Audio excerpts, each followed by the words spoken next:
Hey, Pat and Doug here with another episode of the Wealthy Gym Owners. And today we're going to talk about your business as a vehicle towards becoming a wealthy gym owner. So let's get to it. So, Doug, I wanted to talk about this topic because it's actually just been very top of mind for me lately. I've been going through, I wrote the book, The Ideal Business Formula, a little over a decade ago. I was moving away from having a partnership in a holding company where we had a bunch of different entities. I wanted to create a business that gave me certain outcomes in life, allowed me to have the impact I wanted, income, all that stuff. And I thought, well, okay, I've got a decade under my belt of this and I want to revisit it. I want to update it because obviously I've learned a lot, made a bunch of missteps along the way, figured out some things. And the more I've thought about it, and over the last year, our evolution of the wealthy gym owners, the more I've seen this concept of an ideal business being a vehicle towards becoming a wealthy gym owner. And maybe the definition of an ideal business in my mind being a little bit different than it would have been a decade ago. And I wanted to first talk about your journey as an entrepreneur and how what might have been ideal for you has evolved in a number of ways. And that's almost like a case study for how I've been thinking about this. So let's talk about the original Spurling Fitness and how okay, that was your baby, that was your identity first, and then we can kind of move forward from there. So let's talk a little bit about your role there and how it evolved and that business as a whole. Just and Yeah. When I first started, it's funny because for context, I started basically right out of college. I did some internships in the collegiate world, didn't like that, was working at a health club, didn't like that, the kind of traditional, I think I can do it better ego of a 20-year-old, a 21-year-old, whatever I was. But in my early 20s, Megan and I were dating, met my now wife, obviously no kids, no in hindsight, no real personal stresses, right? Which I think was a big advantage, certainly for being able to really spend all hours of all days on building it. But my ideal was to have this gym, and I thought I would retire as a single location brick and mortar gym owner. I thought even just having the ideal of, for the first year doing all the training myself to eventually bring in Josh and bring in a couple coaches to getting to a point where I could even just be only coaching 10 or 15 hours a week and being able to spend, a quote normal work schedule was the ideal for, I mean, gosh, probably the first at least 5 years, 6 years of the business. It was simply just the ideal was, hey, I have this vehicle, I can generate a good paycheck from it, and I don't have to coach every hour of every day. That was ideal for the first stage for sure, and that's certainly funny even just saying that, thinking back to it. yeah, and I think that's normal, right? And we get so caught up in the business and thinking of the business as the destination, the business is the goal.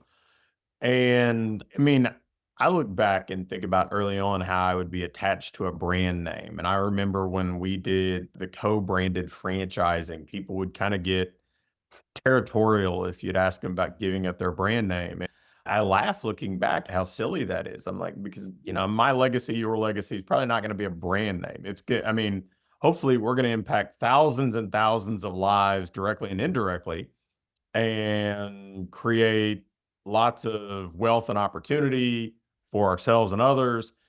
But, sometimes people get caught up in things that you look back and you're like, that really wasn't it. And, but as you started to move forward, because I mean, I remember in 2020 when, you'd already bought the building, but that was still focused on this one location. It wasn't this bigger vision, I mean, for the most part. Then you started to get involved in short-term rentals. You got involved in real estate. And so this business that was your ideal business was now a vehicle to help build something bigger. So talk a little bit about that.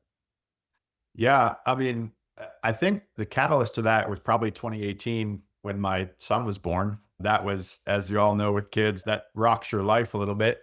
So I went from the over time and some awareness went from the kind of traditional meathead gym owner, young 20s. I'm just gonna, work out all day and train all day to, hey, this business has to provide not only for me now, but a family.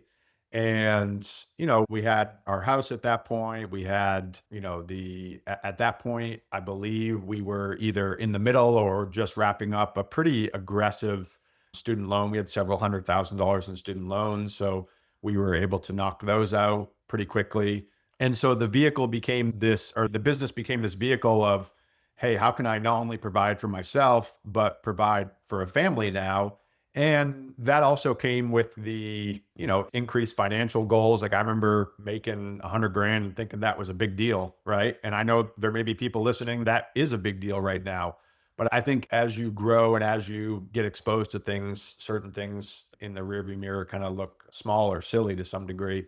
But the business became, the whole idea of how can I generate as much cash flow from it to then, I went through, I would say 2 years, 2016, 2017 specifically, of not really making a ton from the business because I was reinvesting it back into the business and team. And some of that was merited, but some of it was frankly not. And I think I had a turning point where it's like, hey, I need to start taking this cash flow out and using it to build some long-term wealth. So the gym building was a piece of it.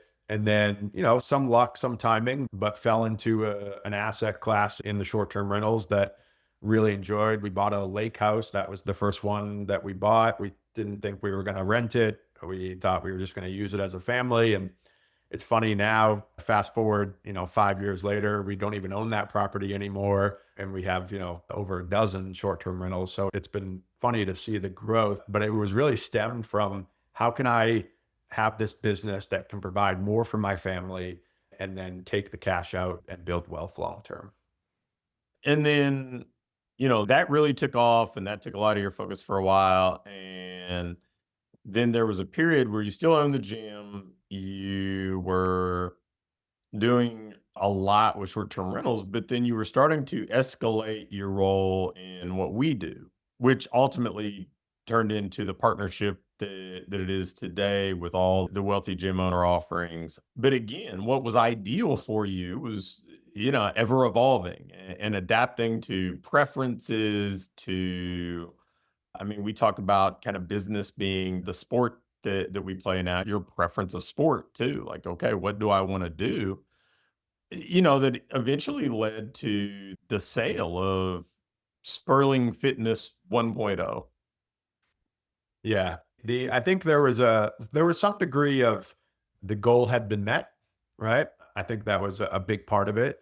And for that, call it, I think I sold 24. So, I mean, call it a 5 year period where I was able to draw out a fair amount of cash, more than the average gym owner, and really take advantage of the new lifestyle that I was seeking. And I mean, at that point we had, multiple kids and multiple personal goals and all that fun stuff where the business was able to support that. But I also think, part of life is finding new challenges and finding things that you enjoy. And I think it reached a point where a single location brick and mortar gym from an operations perspective became very easy and to some degree boring, right? I was trying to find challenges. So now with the shift to, the coaching that we do, it's like, well, everybody I talk to has challenges that either I've been through or we have other clients that I've been through. So I feel like to some degree, there's the excitement of helping them solve those challenges. And that's obviously, from my perspective, the greatest joy of what we do is the seeing somebody that has this challenge and you can hopefully play a small part in them overcoming that challenge. And again, using that as the vehicle at this current time to continue to support the personal life as well. And then most recently, you've continued on with real estate. You have, you know, worked we've worked together to escalate the reach of the wealthy gym owner. And now there's another Spurling Fitness in the mix here, a new location where you own the real estate. You guys just opened, and yeah, it's doing great. So talk a little bit about kind of current day ideal for you as a vehicle. Yeah, current day, what I'm honestly still wrapping my head around is trying to get the three to work together. I think for several years, I tried to separate the three. Like today's going to be a Spurling Fitness day. And then today is going to be a coaching, coaching gym owner day. And then today is going to be where I'm going to work on my short term rentals. And what I'm really working hard on right now is I think all three can exist if I treat them as one and not trying to treat them separately and trying to work my ideal role into each of them. So, for example, I would have never thought that I wanted multiple locations in a gym, but that was because at that time, my mindset was in order to have multiple gyms, you need to be running multiple gyms yourself. And now, through hopefully some maturity, experience, exposure, et cetera, I can play my ideal role for a gym owner, which is marketing and strategy. And I can do it from the comfort of my home, not having to go to any of these gyms. And, same thing with our stuff. Like, I feel like we have a good mix of offerings that help multiple stages of gym owners, but we're also very clear of who like we don't want to help. And I don't like there's no call on my schedule this week where I'm like, I'm dreading talking to this person. Right. And that is very important to me.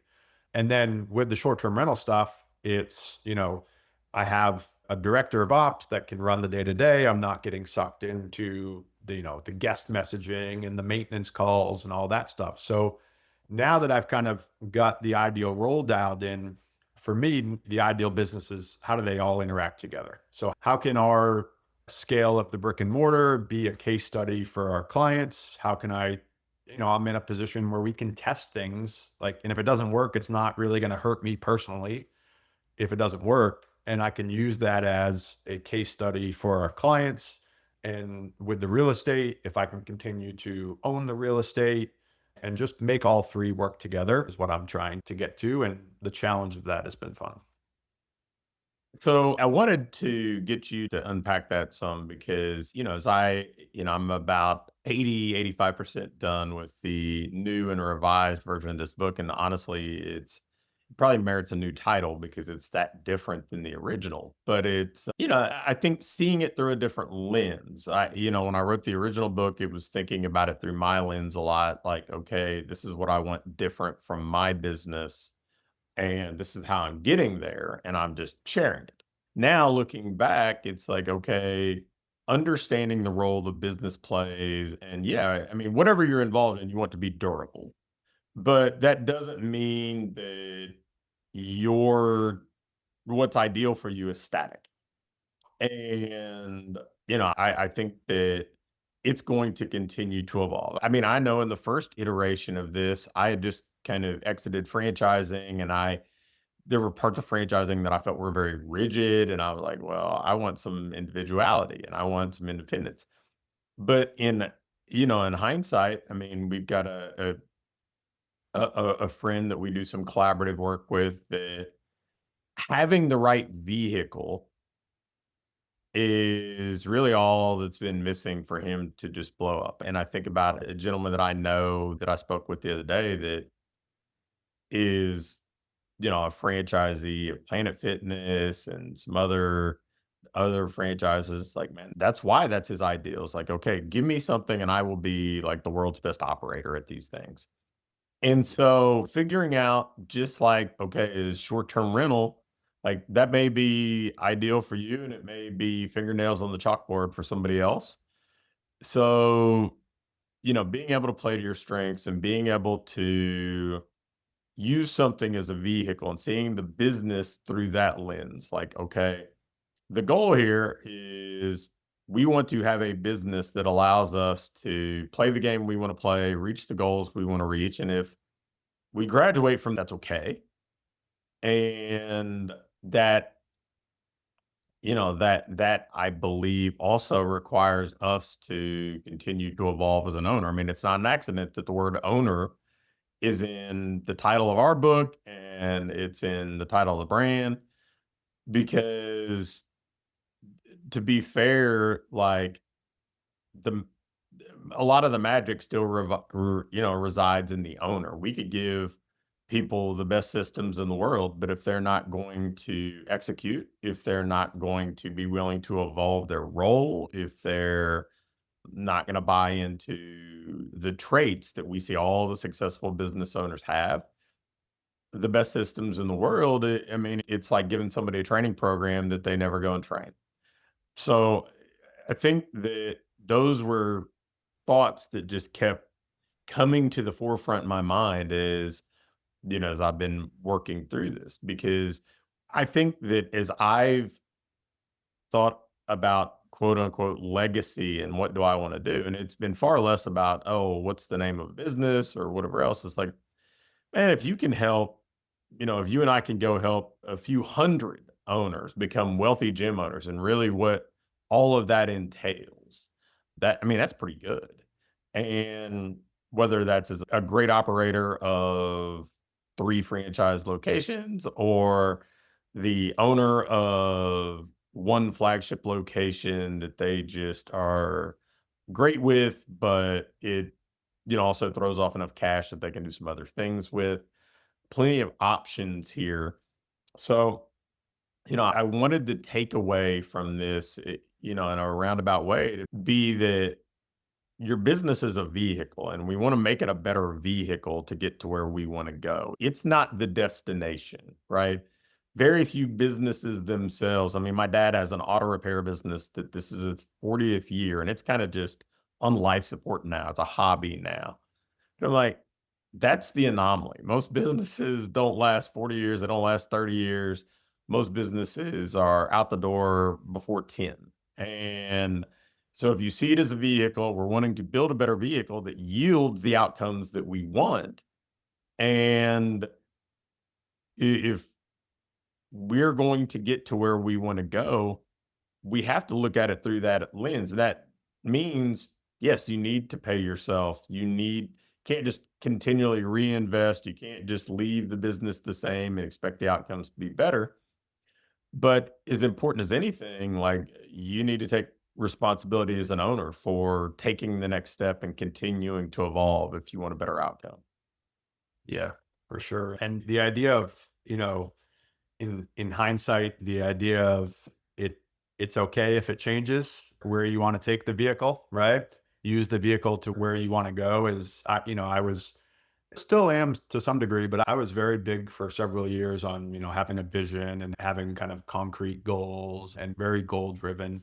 And I'd like to think there's obviously still components of that I do and are important, but they've become much more fluid in nature because, I think back even as short as 5 years ago, the where I want it to be then versus where I want to be now is like completely different. And so just being okay that it's, going to change and going to evolve. And the fun of that hopefully is what keeps us going, but also the excitement that, what once was a unachievable goal or unachievable point in time is certainly more realistic than we think. Yeah, the predicting the future with precise accuracy is a fool's errand here, right? But you can certainly use kind of a North Star approach and then build a great business now that gives you the higher probability to get to wherever it is that you do want to go. So, all right. Well, Doug, thanks for just pulling back the curtain on a lot of that stuff and talking through your business and how it's evolved as a vehicle to get to where you want to go and how it'll continue to evolve to do the same in the future. So, that's another episode of the Wealthy Gym Owners signing off.